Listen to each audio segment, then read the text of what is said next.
ሰላም ሰላም እንኳን ደህና መጣችሁ ውድ ቤተሰቦቼ፣ እንደምን ሰነበታችሁ? እንደምን አላችሁ? እንኳን ወደ ተርቢኖስ ሚዲያ በሰላም መጣችሁ። ስትጀምሩ ሰብስክራይብ፣ ላይክ እያደረጋችሁ ሸር በዩቲዩብ እንዲሁም ደግሞ በልዩ ልዩ የሶሻል ሚዲያ አካውንታችሁ ሸር እያደረጋችሁ የተርቢኖስ ሚዲያን እንድትከታተሉ በእግዚአብሔር ስም ጋብዛችኋለሁ። ውድ ቤተሰቦቼ ዛሬ ይዤላችሁ የመጣሁት ምንባብ የሰማዕቱ የቅዱስ ጊዮርጊስን ኮከበ ልዳ የቅዱስ ጊዮርጊስን ታሪክ ነው። ስለዚህ እሱን ባጭሩ አነብላችኋለሁ። ሰላም እግዚአብሔር ከሁላችን ጋር ይሁን። ሊቀ ሰማዕታት ፀሐይ ዘልዳ ቅዱስ ጊዮርጊስ። ሊቀ ሰማዕታት ቅዱስ ጊዮርጊስ ሀገሩ ፍልስጤም ልዩ ስሟ ልዳ ሲሆን የተወለደው በ277 ዓመት ጥር 20 ቀን ነው። ጊዮርጊስ ማለት ኮከብ፣ ብሩህ፣ አረጋዊ፣ ፀሐይ ማለት ነው። አባቱ ዞረንቶስ ወይም አንስጣሲዮስ የልዳ መኳንንት ሆኖ ተሹሞ ይኖር ነበር። እናቱ ቴዎስታ ወይም አቅሌስያ ከቅዱስ ጊዮርጊስ ሌላ ማርታና እስያ የሚባሉ ሁለት ሴት ልጆችን ወልዳለች። ቅዱስ ጊዮርጊስ 10 ዓመት በሆነው ጊዜ አባቱ ስለሞተ ሌላ ደግ ክርስቲያናዊ መስፍን ወስዶ አሳደገው። መስፍኑም በጦር ኃይል አሰለጠነው። 20 ዓመትን በሞላው ጊዜ መስፍኑ የ15 ዓመት ቆንጆ ልጅ ነበረችውና እርሷን አግብቶ ሀብቴን ወርሶ ይኑር ብሎ ድግስ ሲያስደግስ ጌታችን ቅዱስ ጊዮርጊስን ለዚህ አላጨውህምና የመስፍኑን ነፍስ ወሰደ። ቅዱስ ጊዮርጊስም ሐዘኑን ጨርሶ ወደ ቤሩት ሀገር ሄደ። በቤሩት ደራጎንን ያመልኩና ሴት ልጆቻቸውን ይገብሩለት ስለነበር ሰማዕቱ ቅዱስ ጊዮርጊስ ደራጎንን በኃይለ መስቀል ድል ነስቶት ሕዝቡን ወደ አምልኮተ እግዚአብሔር አስገብቷቸዋል። ወደ ፋርስ ቢመለስ ዱዲያኖስ 70 ነገስታት ሰብስቦ 70 ጣዖታት አቆሞ ሲሰግድ ሲያሰግድ ቢያገኛቸው ለሃይማኖቱ ቀናኢ ነውና ከቤተ መንግስቱ ገብቶ በከሃዲያኑ 70 ነገስታት ፊት ክርስቲያን መሆኑን በመመስከር የጌታችን የመድኃኒታችን ኢየሱስ ክርስቶስን አምላክነት መሰከረ። ዱዲያኖስም ማንነቱን ከተረዳ በኋላ አንተማ የእኛ ነህ፣ በ10 አህጉር ላይ ሾመሃለሁ፣ የኔን አምላክ አጵሎንን አምልክ አለው። ቅዱስ ጊዮርጊስም ሹመት ሽልማትህ ለአንተ ይሁን፣ እኔ አምላኬ ኢየሱስ ክርስቶስን አልክደውም አለው። በዚህ ጊዜ ዱዲያኖስ እጅግ ተናዶ ብዙ አሰቃቂ መከራዎችን አደረሰበት። ቅዱስ ጊዮርጊስ ግን ጌታችንን ይህንን ከሃዲ እስካሳፍረው ድረስ ነፍሴን አትውሰዳት በማለት መከራውን ይታገስ ዘንድ ለመነው። እግዚአብሔርም ጸሎቱን ሰምቶ ፈቃዱን ፈጸመለት። ብዙ በመከራው ሁሉ ጽናትን ሰጥቶታል። 3 ጊዜም ከሞት አስነስቶታል። ቅዱስ ጊዮርጊስም ያደረሱበት እጅግ አሰቃቂ መከራዎች የሰው ሕሊና ሊያስባቸው እንኳን የማይቻላቸው ናቸው። በመጀመሪያ ዱዲያኖስ በእንጨት ላይ ካሰቀለው በኋላ ስጋውን በመቃብር አስፈተተው። ረጃጅም ችንካሮች ያሉበት የብረት ጫማ አጫምቶት ሂድ አለው። ጌታችንም ቅዱስ ሚካኤልን ልኮለት ፈውሶታል። ዳግመኛም በ70 ችንካሮች አስቸንክሮ በእሳት አስተኩሶ አናቱን በመዶሻ አስቀጥቅጦ በሆዱ ላይ የድንጋይ ምሰሶ አሳስሮ እንዲያንከባልሉት አደረገ። ስጋውንም በመጋዝ አስተልትሎ ጨው ነሰነሰበት። ስጋውም ተቆራርጦ መሬት ላይ ወደቀ። ጌታችን መድኃኒታችን ኢየሱስ ክርስቶስ በመንፈቀ ሌሊት በእጁ ዳሶ ከፈወሰውና ገና 6 ዓመት ለስሜ ትጋደላለህ፣ 3 ጊዜ ትሞታለህ፣ በአራተኛውም ታርፋለህ ካለው በኋላ በመከራው ሁሉ እርሱ እንደማይለየው ነገረው። ዱዲያኖስ ቅዱስ ጊዮርጊስን ከዚያ ካደረሰበት አሰቃቂ መከራዎች ሁሉ ጽኑ ፍጹም ጤነኛ መሆኑን በተመለከተ ጊዜ እጅግ ደንግጦ የሚያቸንፈኝ ቢኖር ብዙ ወርቅ ሰጠዋለሁ ብሎ ተናገረ። አትናሲዮስ የተባለ መሰሪ አንዲት ላም በጆሮዋ ሲያንሾከሾክባት ለ2 ተሰንጥቃ ስትሞት ለንጉሱ አሳየውና ቅዱስ ጊዮርጊስን እንደሚያቸንፍ ምልክት አሳየ። ንጉሱም ያቸንፍልኛል ብሎ ደስ አለው።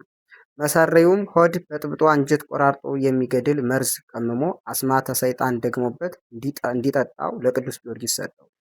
ቅዱስ ጊዮርጊስ ግን ስመ እግዚአብሔርን ጠርቶ ቢጠጣው እንደ ጨረቃ ደምቆ እንደ አበባ ሸብርቆ ተገኘ። በዚህም ጊዜ ጠንቋዩ ማረኝ ብሎ ከእግሩ ስር ወደቀ። ቅዱስ ጊዮርጊስም መመለሱን አይቶ የቆምክባትን መሬት በእግሩ ረግጦ ውሃውን አፍልቆ ወደ ጌታችን በጸሎት ቢያመለክት ሐዋርያው ቶማስ በመንፈስ መጥቶ አጠመቀው። እርሱም ስለ ጌታችን አምላክነት መስክሮ ጥር 23 ቀን አንገቱን ለሰይፍ ሰጥቶ በሰማዕትነት አርፏል። ቅዱስ ጊዮርጊስ ግን በመንኮራኩር አስፈጭቶ ከትልቅ ጉድጓድ ጥሎት ድንጋይ ዘግቶበት አትሞበት ሄደ። ጌታችንም የተፈጨውን የቅዱስ ጊዮርጊስ ሥጋ በእጁ ዳስሶ ፈውሶታል።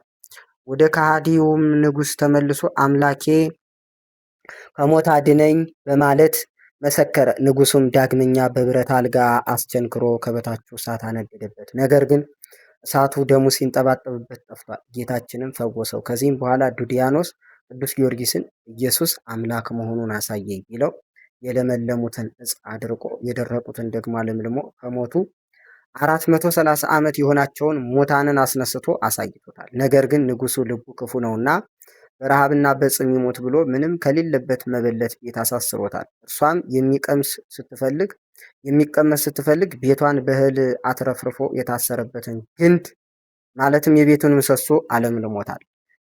ልጇም ጆሮ የማይሰማ ነበረና ፈወሰላት። መበለቲቷም ከነልጆቿ አጥምቋቸው መልአኩ ቅዱስ ሚካኤል ከእስራቱ ፈቶት ተመልሷል።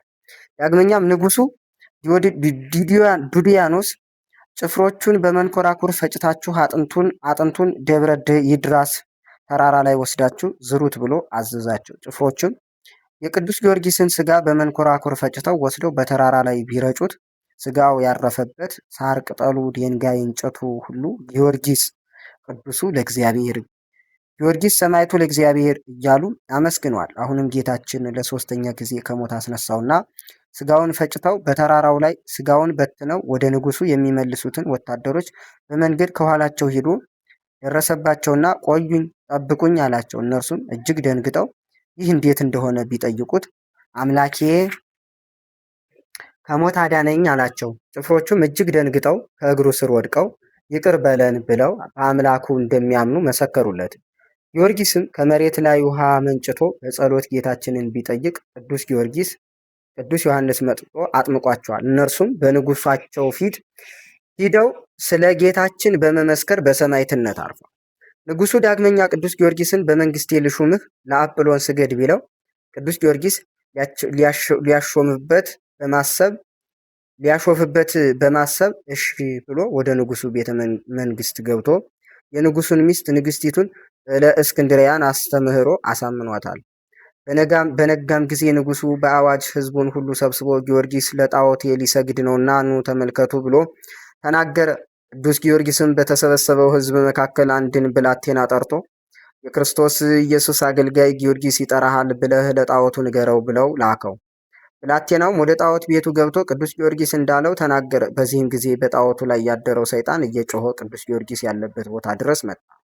በንጉሱና በህዝቡ ሁሉ ፊት አምላክ አለመሆኑን ይልቁንም አሳች ሰይጣን መሆኑን በመናዘዝ ከተናገረ በኋላ ቅዱስ ጊዮርጊስ መሬት ተከፍታ እንድትወጣው አደረገው።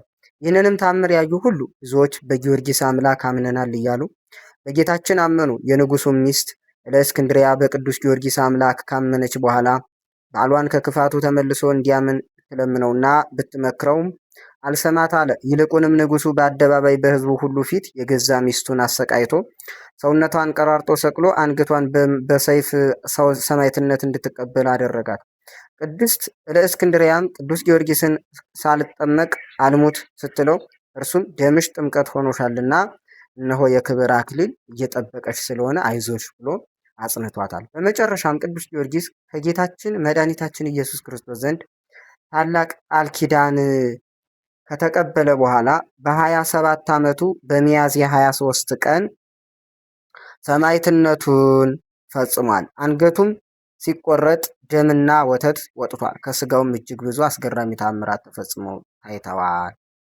የሰማዕቱ የቅዱስ ጊዮርጊስ ረድኤቱና በረከቱ ጸሎቱና ምልጃው ከሁላችን ጋር ይሁን።